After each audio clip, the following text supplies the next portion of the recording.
Hello and welcome to Bennetts BikeSocial. I'm Michael. And I'm Ruby, and you join us at the MCM Motorcycle Show at Excel. Michael, why are we here? Well, you guys have been voting in your hundreds in the last few weeks for your favourite bikes of 2020. We've counted up those votes and we're going to take a little look around to see what those top 10 bikes are. Can you believe there are 97 newly upgraded and released bikes this year? Wow, 97. That gives customers a huge choice when they're looking for new bikes. Alrighty, well let's go and have a look, shall we? Let's go. All right.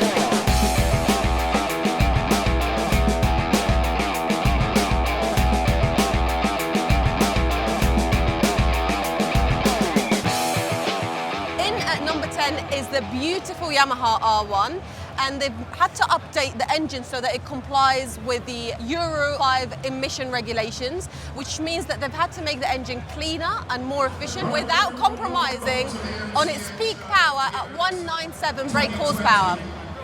Michael, you've ridden this bike, haven't you? I have. It was one of the first 2020 models to be released. Yamaha announced it to the world last summer, and then they let us journalists loose on the R1 and the R1M here over my shoulder at Jerez in September. And what a circuit. So it's a MotoGP circuit, and it really it showed the Yamaha's characteristics off beautifully. And thankfully, the new bike's not lost any of that natural Yamaha R1 style.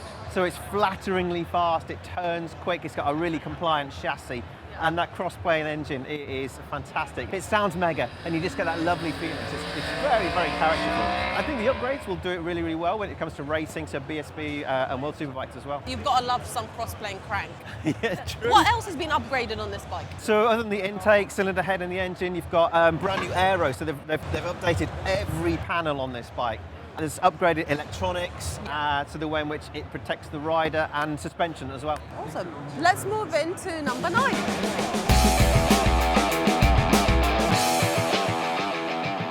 All right, according to your votes, in at number 9, it's the BMW F900 XR. Ruby, what are the headlines? The platform of this engine has actually been used on 2 models, the F900R and the F900 XR, which is a more of a touring focused bike. It's a parallel twin engine and it has 103 brake horsepower. Prices on this model start at $9,835 for the base model. The TE model comes with loads of electronics like heated grips, cruise control. It's £900 more. In my opinion, it's the better value because it's going to be, in terms of resale, that's where it's at. Yeah. But it's a very competitive market, this. A bit like touring market. Easily slot it against the Yamaha Tracer 900 or the Triumph Tiger 9. Maybe in the V-Strom too, you know. Yes, the Suzuki 1050. How are you finding the riding position? Do you know what? I think for someone who's not awfully tall, it's actually decently comfortable and... Very narrow, isn't it? Yeah. That's probably because it's a parallel twin and not the big boxer off the 1250. It's comfortable and it's not very intimidating for a petite person. So I haven't ridden this bike yet, but my colleague John has. He went on a press launch and he called it brilliant. And he reckons it's the easiest bike to recommend to either new riders or different riders who are into this style. Yeah. All right, let's go and have a look at what's in at number 8.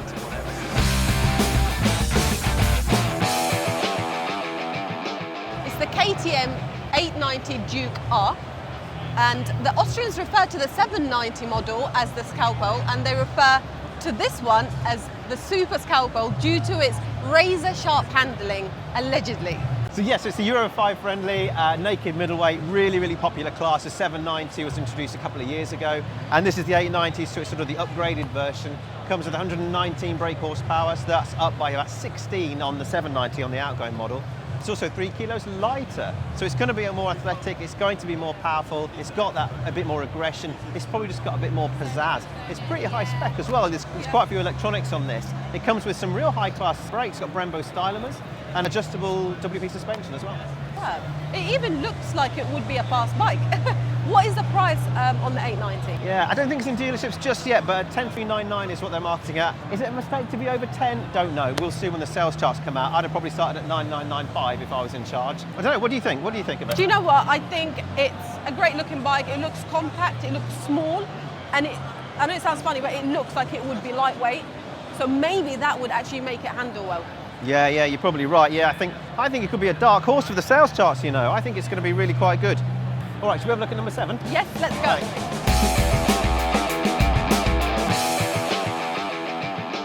In at number 7 is the Ducati Panigale V4S. Surely one of the sexiest bikes ever made. I've got to agree with you. Yeah, the Italians know how to make a good-looking bike, and there's not many people you can pass a Ducati without thinking, "Wah." So yeah, so the new bike for this year, it comes with the same engine as was introduced 2 years ago. So it's the same V4 1103cc bike.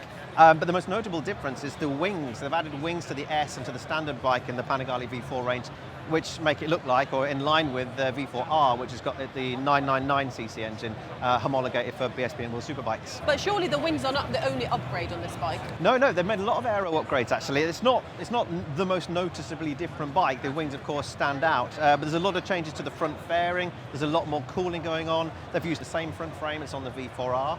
There's been some upgrades to the electronics as well. They're using a second generation quick shifter and traction control. Engine maps have changed as well. This is the V4S. What is the standard model like? The standard model comes in about £20,000, just under, and the S is 24,795. Quite a big difference. Yeah. I got to ride the S recently on the press launch in Bahrain, and wow, what a circuit, what a bike. The emphasis on what Ducati did with this new model is to make it faster, so they wanted to improve performance, but they wanted to make it easier to ride.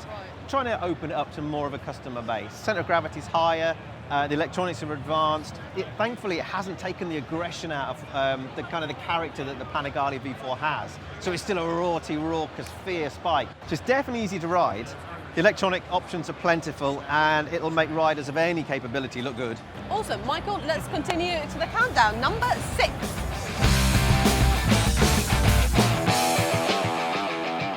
And here we have it, it's the Rocket 3 lineup. Yeah, there's 2 in the model range. There's the R, which is this one, it's the more roadster style, and the GT, which is the touring one. The £19,700 for this one, and it's only about £500 more for the GT at £20,200. Ruby. The headline here is that this is a 2.5 litre 3-cylinder engine with 165 brake horsepower and 163 pound-foot of torque. They've shaved off 40 kilos from the previous model. And you've ridden this as well, Michael, haven't you? Yeah, actually before Christmas they took us out to Tenerife, so we rode both models. And of course the headline figure really is its size, 300 kilos plus. And you expect, certainly when you're drawing comparisons against the old Rocket 3, to think, oh, it's big and it's buxom and it's all about big burly blokes who can ride it. But actually it's not the case, because this thing handles its weight so well.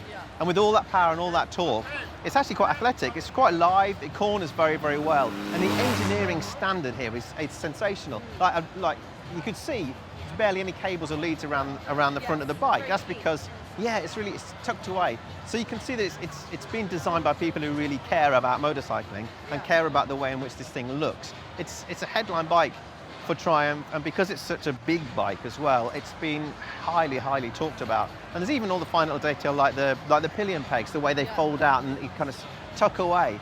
Very neat. What do you think sitting on it? You know what, it feels very comfortable. It reminds me a little bit of the Ducati Diavel in terms of the seat position, the pegs are out there, the comfort of the seat and how low down it is as well. So yeah, it's very nice, to be honest. You look quite at home on that. Yeah. Okay, so let's take a quick break before we move into our top 5 and say thanks to Spiddy, our sponsor.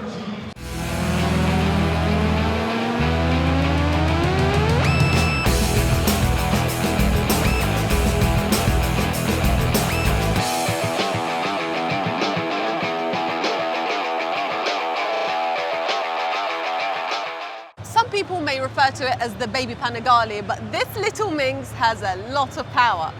Absolutely, yeah. So it replaces the 959 Panigale, and I love it. I've ridden it already, and it is just dynamite. It's fantastic to ride. It's really entertaining. Styling-wise, matches the V4 range with this front section. They've tidied up the tail of the bike. They've added a single-sided swing arm, engine upgrades, and they've got that little stubby exhaust, which I think is a lot better than the outgoing 959. I think it looks like it's a sort of bike that would handle really well. It's got the right amount of power, and also I think the fact that it's got a narrow seat, I just think it'd be a beauty, especially on track. The only thing that is a shame is that it's only available in the Ducati Red, which I absolutely love, but it's a shame that that's the only option. Yeah, true. They could have easily done a white or a yellow, I'm sure, and maybe added a few pounds off or taken some off. What is it, 200 kilos, 155 brake horsepower? It's a really good combination. I rode it at Jerez at the press launch last year. Absolutely fantastic. I really enjoyed it. I think it's, again, it's another dark horse. It's only 15 grand. I say only, but in the world of 20 grand plus super bikes with loads of power and loads of electronics. Obviously, the more gadgets you put on it, the higher the price. I think this actually offers really, really good value, and I think that in the right hands, all the big boys at the track day will be worried. Awesome. Let's move on to number 4.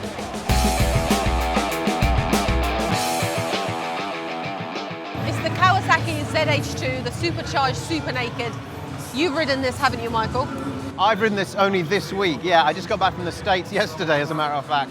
Tremendous bike. Look, it's really popular, that whole naked market at the moment. The popularity's risen right through from like the MT-07 all the way through to these, what is now a supercharged 197 brake horsepower naked bike, which is remarkable, really, because you wouldn't have thought about it years ago that a naked bike could make this level of power. £15,000, I think, offers very good value for the electronic package you get on this. It's got cruise control, for example. It's got riding modes, and it's got the supercharger. Gives it that edge, gives it that uniqueness. Anywhere between 4,000 and 8,000 RPM is tremendous. Honestly, you get on the throttle and the thing just comes alive. It really gives you a fantastic buzz. And of course, you've got that audible sound as well, like that chirrup that the supercharger makes. As you come off the throttle, all that excess air gets dumped out the release valve. But when you've got an H2, haven't you? So you know what that sound's all about. I know how the supercharger feels on and off the throttle, but I can't wait to try this because it's got a more like, the engine's more revised for mid-range. Yeah, so it'll be interesting to see that with the supercharger. Yeah, it's not all about power at the top end, this bike, because of course it's a naked bike. It's much more about street performance and about that sort of low to mid torque. And I think this is going to be a genuinely brilliant bike for the roads. I think that people can easily judge a book by its cover when they look at that massive peak power. But of course, it only makes 197 brake horsepower up there. But it's all about that mid-range torque. We got to ride it on the roads and the racetrack on the NASCAR Oval. So we got to try out the high speed, but we also got to try out the sort of the nimbleness, the dexterity. So people are going to judge a book by its cover when they see supercharger and 197 brake horsepower. It's easy to get fooled by what this bike isn't. And actually, it's a really compliant street bike. It sounds like a real buzz. But let's move on to our top 3 bikes.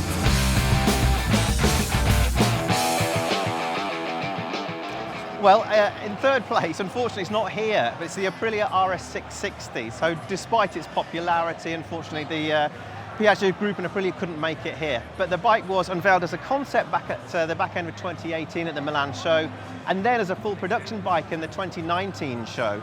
And the company say that it's going to be the first model to use that engine platform. Yes, and they've already teased us with the Concept Tuono 660, but what engine does it actually have? It's 660cc, it's Euro 5 friendly, parallel twin, and it's got a 270-degree crank as well, which would be very cool. The RS660 is said to make 100 brake horsepower, and get this, they're going to make an A2 licensed bike, so that'll be unveiled at the same time.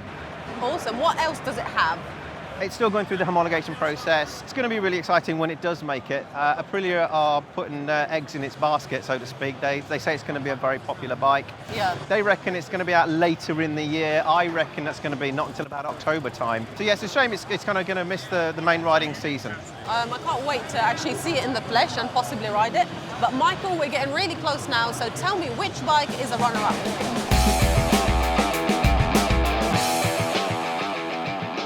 So here's the second most popular bike of 2020. Yes, it's the Ducati Street Fighter V4S.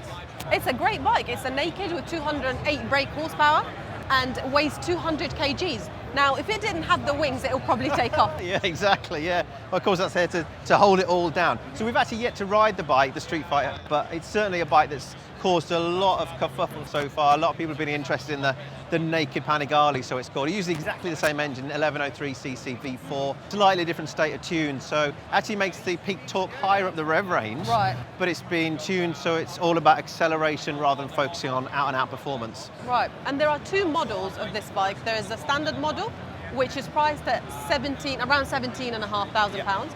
And there's the S model, which is a higher spec model, and it's just shy of 20 grand. But it has forged aluminium wheels, it has electronic suspension, and it's generally lighter in weight.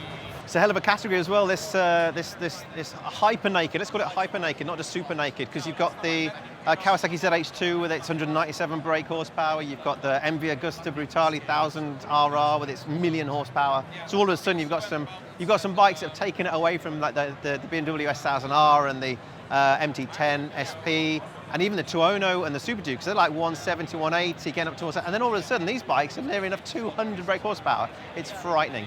All right, tell you what. Let's go and have a look at what's number one. Number one.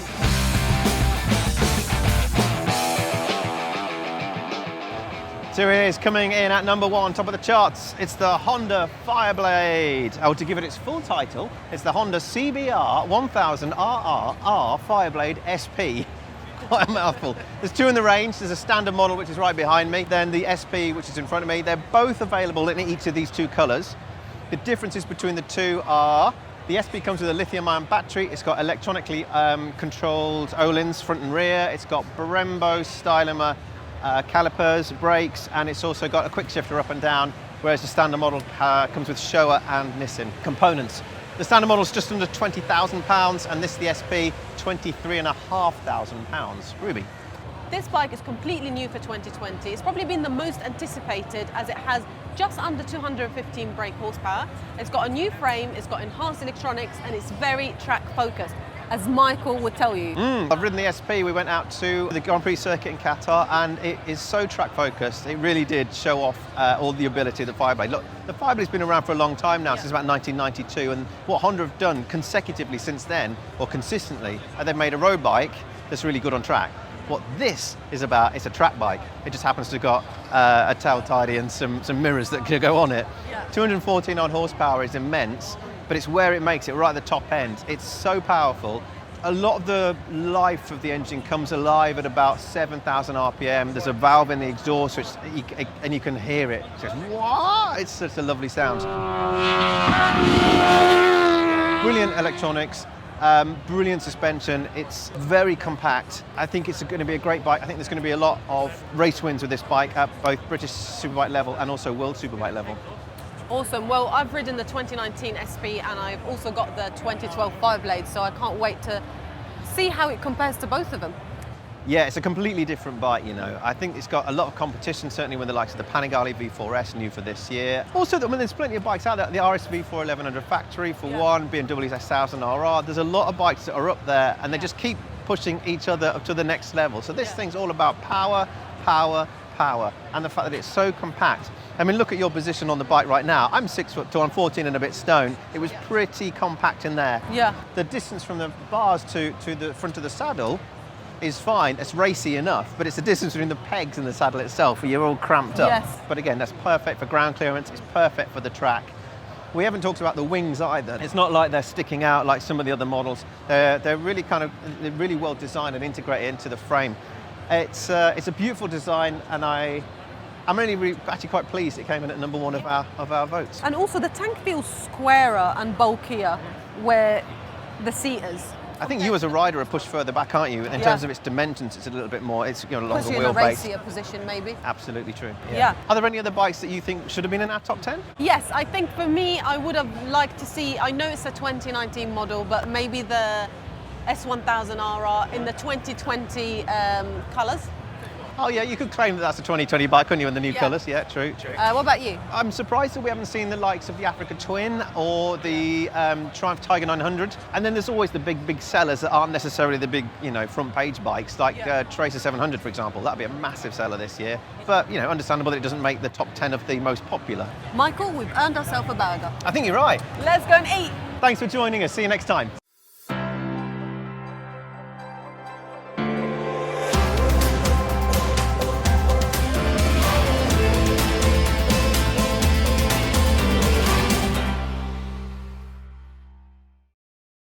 So that'll be unveiled at the same time. Awesome. What else does it have? I don't know because I need to read it. Can you hear me loud and clear? Yeah. Yeah. Oh yes. The main riding season. Yeah. That's what we should say. Oh yes, comma, pause. But what engine does it actually have, Michael? Sorry. I fed you an absolute spanner there, didn't I? Oh. So I didn't even... Yeah, sorry. Kane, get out of the way, man! Don't know, but we've got another line in there. There's no chance I'm going to remember that. All right, Jay. How are you, Bob? Nice to see you. It wasn't the NEC. Huh? Was that just practice, what we did? No, I was reading it. No, it's because I'm looking here and he's busy there over his shoulder going,